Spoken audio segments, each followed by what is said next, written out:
Ahoj, vítejte u dalšího videa o hodinkách. A dneska si uděláme takovou malou zastávku v Římě. Není totiž snad důstojnější nebo impozantnější památky než je římského kolosea. No a tak, když se v roce 2002 značka Mido rozhodla inspirovat architekturou, právě římské koloseum byla první volba. No a dnes, přesně po 20 letech, tady máme limitku k výročí této inspirace. Mido al Dial Colosseum of Rome. Tak se na ně pojďme v krátkosti podívat.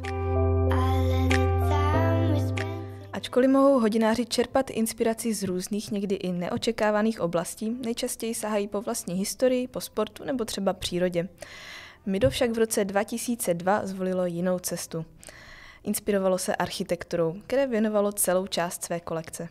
A letos, tedy v roce 2022, se Mido ke zmiňovanému výročí rozhodlo vydat sérii limitovaných edic, z nichž každá bude věnovaná jiné architektonické památce.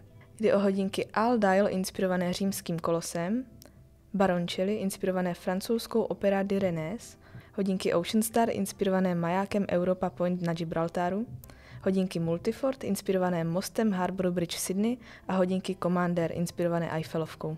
Všechny tyto limitky budou dodávány ve speciální krabičce se sběratelským medailonem a omezeny budou na 2022 kusů. Pokud by vás zajímalo, jak se právě třeba o řadě Commander inspirované Eiffelovkou rozepsal náš kolega v magazínu, mrkněte dolů do popisku, najdete tam odkaz. První vydanou limitovanou edicí se staly hodinky Al Dial inspirované kolosem. A příznačně, protože to byly právě oni, kterými to všechno začalo. A taky proto, že památka, kterou se hodinky inspirují, je nejstarší a největšího významu. Mido pak vždy lákalo zejména na klasický styl, precizní zpracování a na mechaniku, tedy na nadčasovost, která přetrvá stejně jako ikonické stavby, kterými se hodinky inspirují. Proto zde Mido pojalo architektonický motiv vlastním, trochu konzervativnějším způsobem, kdy na památku upozorňuje jen vkusné detaily.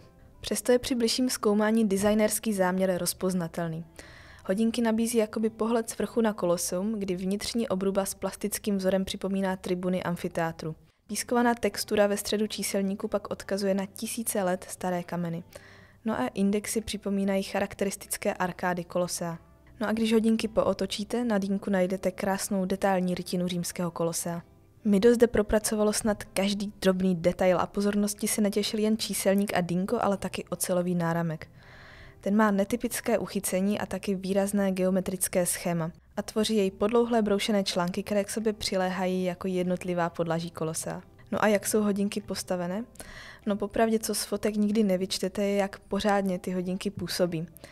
Mě osobně třeba nadchly až při pohledu naživo. Jsou robustní, přesto elegantní, jsou nenápadné a přesto ohromně zajímavé a bavil mě každý pohled na ně. Díky tlumeným šedým barvám, celkovému minimalismu a rozměrům 42 mm se hodinky řadí do kategorie společenských hodinek.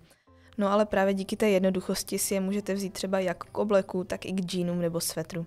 Šroubovací dýnko a 100metrová voděodolnost pak hodinky ochrání před vodou, i kdybyste si je vzali třeba do bazénu a zkrátka nejsou to žádná chrastítka.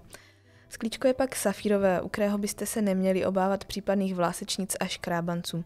Nicméně protože jí Mido opatřilo oboustranou antireflexní vrstvou, která by mělo odrážet odlesky s téměř 100% účinností, bych s tou nepoškrábatelností maličko váhala. Samotný antireflexní povlak totiž není tak odolný vůči poškrábání jako samotný safír a nějaké vlásečnice se na něm časem tedy objevit mohou. Takže pokud jste se někdy podivili, že se na vašich hodinkách se safírovým sklíčkem objevily vlásečnice, problém nemusel být ve sklíčku, ale právě v té antireflexní vrstvě na vnější straně skla. Na druhou stranu ale právě díky oboustrannému antireflexu zůstane váš pohled na hodinky úžasně čistý a bez odlesku. No a o to tu šlo Mido především. Uvnitř se nachází švýcarský automatický chronometrovaný stroj, který byl certifikován na přesnost. Je od švýcarské ETI a má 38 hodin rezervy chodu a 25 kamenných uložení. Navíc je opatřen komplikací hackingu a komplikací data a dne v týdnu. Celkově se hodinky Mido Colosseum of Rome opravdu povedly a otevřeně si budu stát za tím, že to jsou nádherné, dobře postavené hodinky, které baví každým detailem a které důstojnosti římského kolosea učinili zadost. A pokud by vás zajímaly podrobnosti o historii značky, docela nedávno jsme se tu s kolegyní Agát rozpovídali na našem YouTube kanálu právě na toto téma, takže pokud vás to zajímá, mrkněte dolů do popisku. A to už je ode mě dneska všechno. Do komentářů mi můžete dát vědět, co si o nových hodinkách Mido myslíte vy. Mějte se krásně a nezapomeňte, že ten správný čas je teď.